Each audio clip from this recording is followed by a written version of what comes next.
السلام علیکم، یہ کلاس 8 ہے۔ سبجیکٹ اردو، ٹاپک کمپیوٹر کا ارتقائی سفر۔ سوال نمبر 1، کمپیوٹر کسے کہتے ہیں؟ جواب، کمپیوٹر ایک ایسی مشین کو کہا جاتا ہے جو حساب لگانے کا کام کرتی ہے۔ اس کے علاوہ بہت سے کام بھی اس سے لیے جاتے ہیں۔ کمپیوٹروں سے جو کام لیے جا رہے ہیں، آج سے چند برس پہلے ان کا تصور بھی ممکن نہ تھا۔ سوال نمبر 2، کمپیوٹر کے ذریعے کیا کیا کام لیے جا رہے ہیں؟ جواب، کمپیوٹر آج کی برقیاتی زندگی کا اہم ترین حصہ ہے۔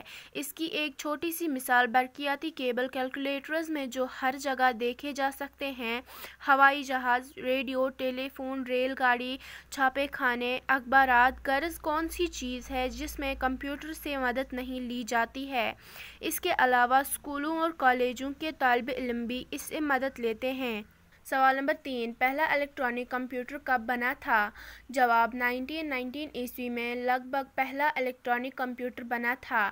دوسری جنگ عظیم میں فوجی مقاصد کے لیے کمپیوٹر کی ضرورت محسوس کرکے اس سائنس پر زیادہ توجہ دی گئی۔ سوال نمبر 4، آج کے دور میں کتنی قسم کے کمپیوٹر بنائے جاتے ہیں؟ جواب، آج کے دور میں 2 قسم کے کمپیوٹر بنائے جاتے ہیں، جن میں ایک قسم کو ڈیجیٹل یعنی ہندسوں کا کمپیوٹر کہا جاتا ہے اور دوسرے اینالاگ کمپیوٹر کہلاتے ہیں۔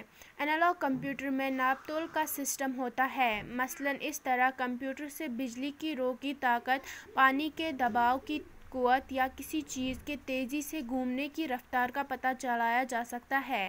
ڈیجیٹل کمپیوٹر جمع تفریق اور ضرب تقسیم وغیرہ جیسے سوالات حل کر سکتا ہے، لیکن کمپیوٹر ضرب یا تقسیم نہیں کرتا، جمع تفریق کا ہی کام کرتا ہے۔